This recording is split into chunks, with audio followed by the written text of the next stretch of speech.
Hello friends. कायाकल्प के assessment की पार्ट 3 वीडियो में आप सभी का बहुत बहुत स्वागत है। पिछली वीडियो में हमने डिस्कस किए थे Ayushman Arogya Mandir upkeep, sanitation and hygiene, waste management और इन्फेक्शन कंट्रोल। आज हम डिस्कस करेंगे दो thematic area, support service and hygiene promotion. अगर आपको हमारी वीडियो अच्छी लगे तो हमारे चैनल को सब्सक्राइब करना ना भूलें और वीडियो को लाइक और शेयर करना ना भूलें। चलिए देरी न करते हुए शुरू करते हैं। कायाकल्प के असेसमेंट में सपोर्ट सर्विस थीमेटिक एरिया में क्या क्या क्वेश्चन आंसर होते हैं और हाइजीन प्रमोशन थीमेटिक एरिया में क्या क्या क्वेश्चन आंसर होते हैं। तो जो सपोर्ट सर्विस होता है इसमें E1 आता है, laundry service and linen management. जो लिनन होती है, जो चादरें होती है अस्पताल में, जैसे टेबल क्लॉथ हो गए, बेडशीट हो गई, पर्दे हो गए, वो साफ सुथरी होनी चाहिए और स्पॉटलेस, कोई भी उनके ऊपर दाग होना नहीं चाहिए। उसके बाद अगला चेक पॉइंट आता है E1.2 158 arrangement for washing linens. जो लिनन होती है, जैसे आयुष्मान की मंदिर है, कोई टेबल के ऊपर चादर है या बेड के ऊपर कोई बेडशीट है, किसी पेशेंट का उसके ऊपर ब्लड लग गया या किसी पेशेंट की उल्टी लग गई, वॉमिट कर दी किसी पेशेंट ने या यूरिन टच हो गया, तो उसको क्लोरीन के सॉल्यूशन में डिसइंफेक्ट करके सुखा के फिर धोबी को देनी होती है। और हमारे पास इतना स्टॉक अवेलेबल होना चाहिए साफ चादरों का कि एक हफ्ते तक चादर ठीक से मेंटेन हो जाए, चादरों की कमी ना हो हमारे आयुष्मान आरोग्य मंदिर में। इसके बाद अगला चेक पॉइंट आता है E2 वाटर सैनिटेशन 159। इसमें चेक पॉइंट है, the facility receive adequate quantity of water as per requirement. इसमें हमारे पास पानी अवेलेबल होना चाहिए 24/7। जहां भी हमें यूज करना है, जैसे टॉयलेट में करना है, वॉश बेसिन में करना है, अपने लैब एरिया में करना है, मेल और फीमेल टॉयलेट है, बाहर जो टंकी है, कॉरिडोर में जो टंकी है, वहां पे सब जगह सही से ठीक प्रकार से पानी आना चाहिए और 24/7 पानी आना चाहिए, 24 घंटे पानी आता रहना चाहिए। इसके बाद अगला चेक पॉइंट होता है वाटर सैनिटेशन में E2.2, there is storage tank for the water and tank is clean periodically. Overhead tank होना चाहिए हमारे पास 500 लीटर का। हमारे पास जो है 2 दिन तक, अगर मान लीजिए लाइट भाग जाती है, लाइट नहीं आती, प्रॉपर इलेक्ट्रिसिटी सप्लाई नहीं होती है, तो 2 दिन तक पानी जो है प्रॉपर रहना चाहिए, अनइंटरप्टेड सप्लाई होनी चाहिए, पानी की कमी होनी नहीं चाहिए। और हमें जो अपना टैंक होता है, वो ओवरहेड जो टैंक होता है, जो आयुष्मान के मंदिर में रखा होता है, 6 महीने में एक बार प्रॉपर अच्छे से साफ कराना होता है। और जो टैंक का पानी होता है, उसमें क्लोरीन की टैबलेट भी डालनी होती है, डेली डालनी होती है। जहां भी आप अपने आयुष्मान के मंदिर में जहां भी टैंक रखते हैं, टैंक ऐसी जगह होने चाहिए जहां पे इजिली स्टेयर्स हो, इजिली टैंक के पास जाया जा सके। देखने में आया कि कहीं जगह होता क्या है, जो टैंक रखे हुए होते हैं वहां पे सीढ़ी नहीं होती, तो हमारे जो आयुष्मान आरोग्य मंदिर के स्टाफ होते हैं, उन्हें टैंक तक जाने में बहुत दिक्कत होती है। तो आप कोशिश करके स्टेयर्स होनी चाहिए जिससे आप टैंक तक जा सके, जिससे प्रॉपर टैंक की सफाई हो सके। इसके बाद अगला चेक पॉइंट आता है E3 स्टोरेज स्पेस। इसमें चेक पॉइंट है E3.1 medicine are arrange systematically. इसमें जो मेडिसिन रखनी होती है वो शेल्फ में रखनी होती है, रैक्स में रखनी होती है, 5 प्रिंसिपल ऑफ फार्मेसी के हिसाब से रखनी होती है। और जो फ्रेजाइल आइटम है, जो टूटने वाली है होती है, उन्हें उन्हें बिल्कुल ऐश पे, बिल्कुल किनारे पे नहीं रखनी होती है, क्योंकि मान लो कांच की शीशी है, वो किनारे से गिरेगी और टूट जाएगी। और जो हैवी आइटम है उन्हें लोअर शेल्फ में रखनी होती है। और जो दवाई होती है, ना तो दीवार के पास रखनी, ना उन्हें जमीन के ऊपर रखनी है, क्योंकि जो सिला सील होती है पानी की, उससे दवाई खराब हो जाती है। और जो हीट सेंसिटिव मेडिसिन होती है, उसको जो है आपको, जो जहाँ पे लाइट आ रही है वहां से दूर रखनी है, अलमारी के अंदर रखनी है।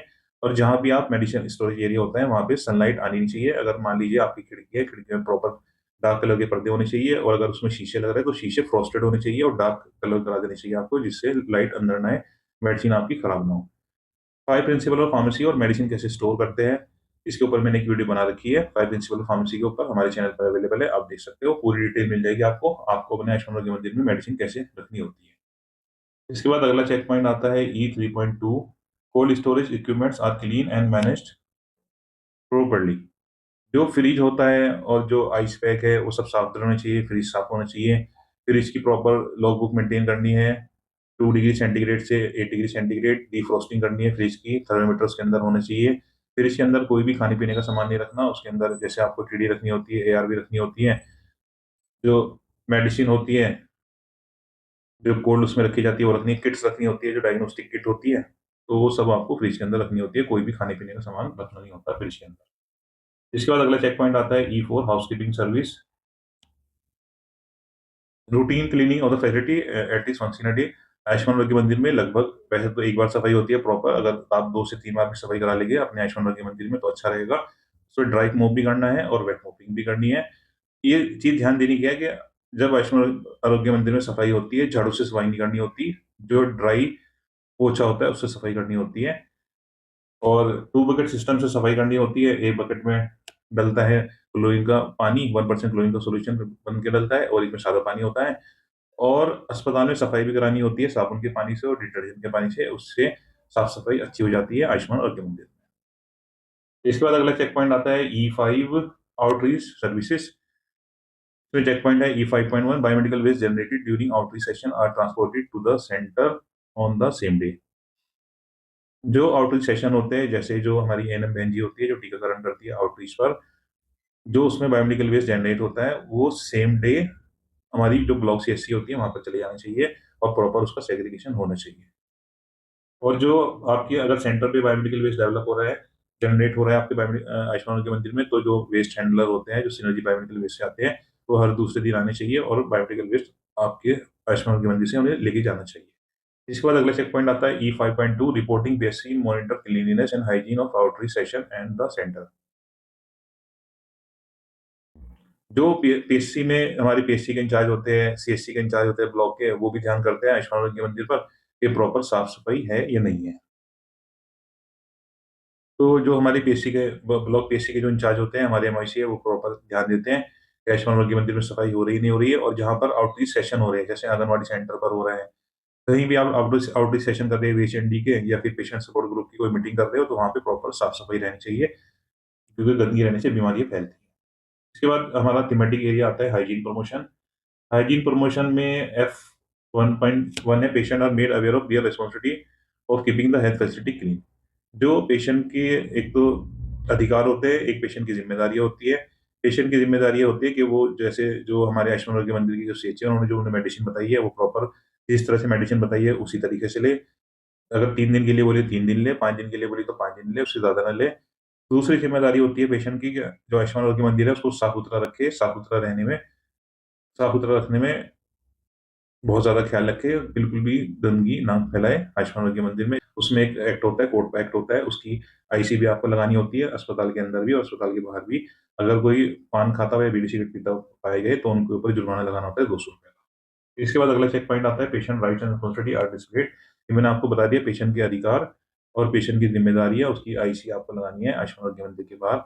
पेशेंट के अधिकार में जैसे पेशेंट की प्राइवेसी रखनी होती है, जो भी कोई बीमारी होती है, पेशेंट को कोई भी जानकारी लेनी होती है, आपको बताना होता है, पेशेंट से अच्छे से बिहेव करना होता है और पेशेंट की प्राइवेसी का ध्यान रखना होता है, प्रॉपर कर्टेन लगाना होता है।